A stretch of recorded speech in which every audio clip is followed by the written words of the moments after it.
Gamer. How's it going, sports gamers? Mike Straw, Sports Gamers Online here, and we got our first deep dive today of what's to come in NHL 21.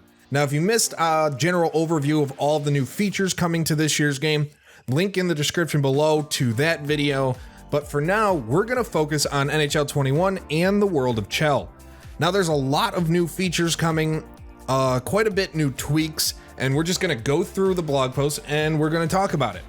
So, first things first, we have the World of Chel seasons.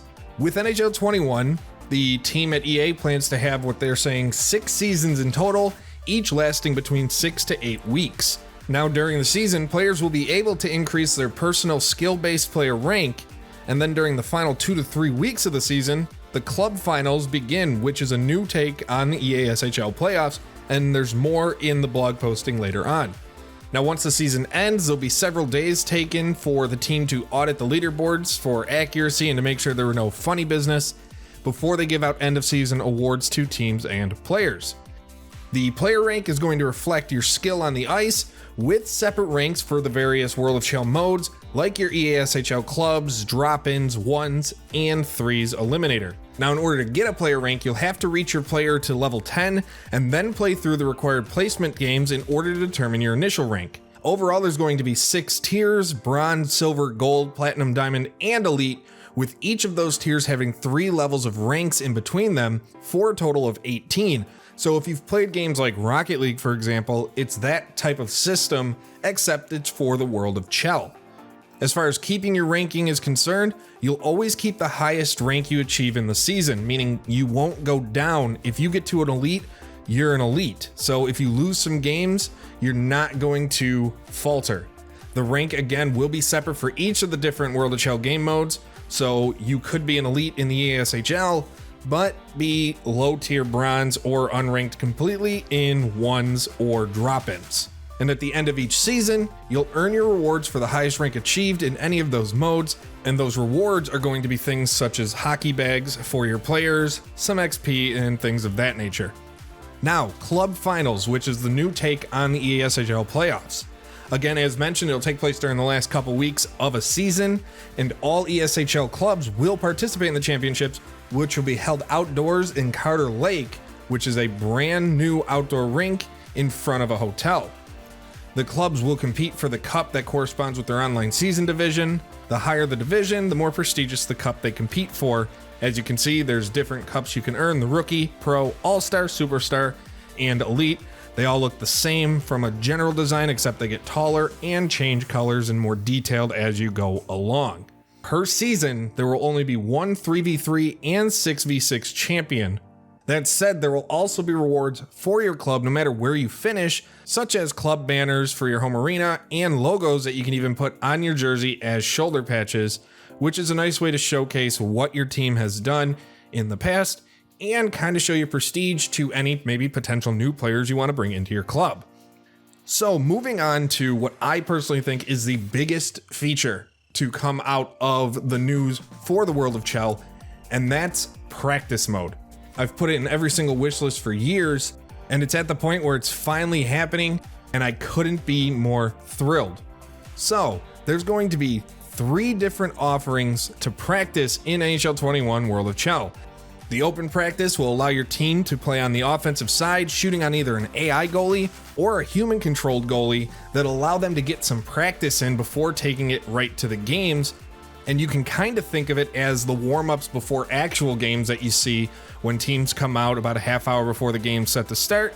It's taking shots on the goalie getting loose. It allows that rather than, oh, I hopped on, time to jump right into a game as a goaltender, which can be much more difficult than if you're jumping on as a defenseman or a forward.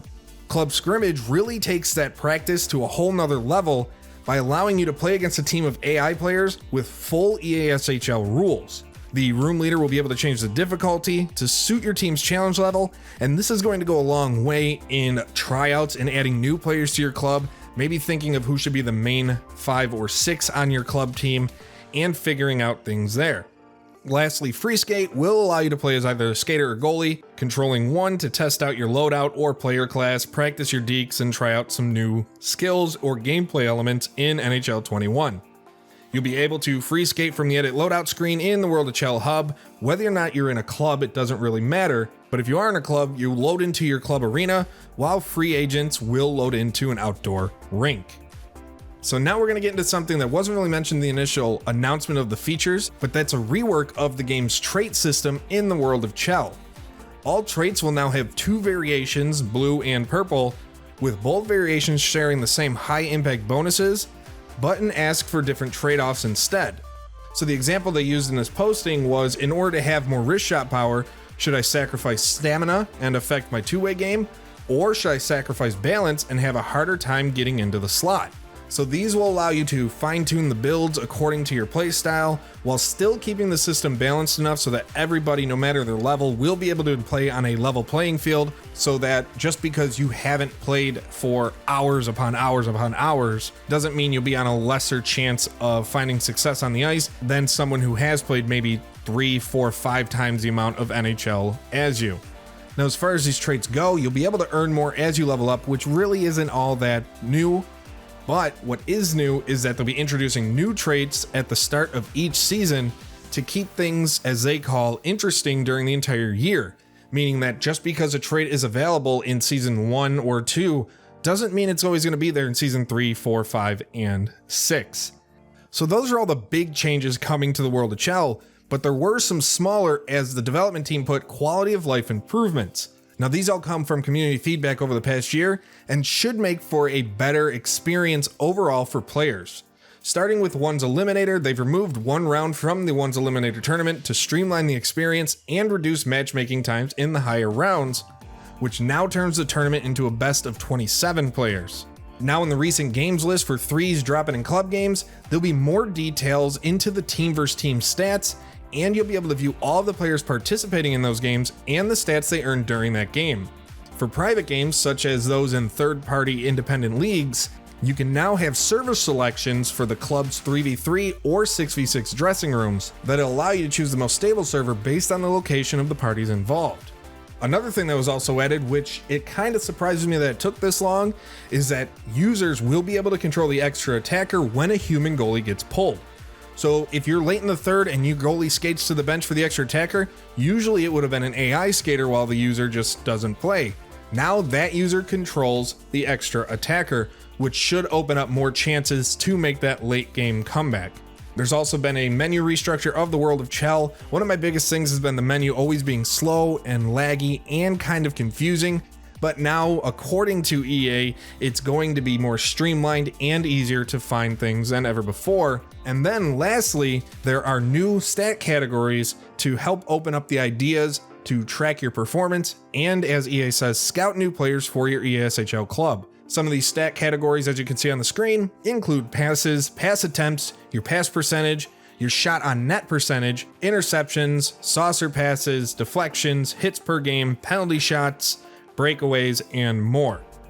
So obviously, as you can see, there's a lot coming to the World of Chel, and while not everything many would have wanted to see, like the return of individual attributes for players, there's still plenty here to make it much more interesting and much more enjoyable for people like me personally, who pretty much spend their time exclusively in the World of Chel.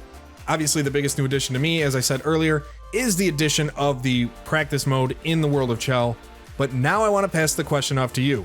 What are you most looking forward to seeing, or what were you hoping to see added that wasn't? Let us know in the comment section below, leave a like on this video, and be sure to subscribe to Sports Gamers Online and turn on that notification bell so you never miss any of our latest videos, and visit our website at sportsgamersonline.com.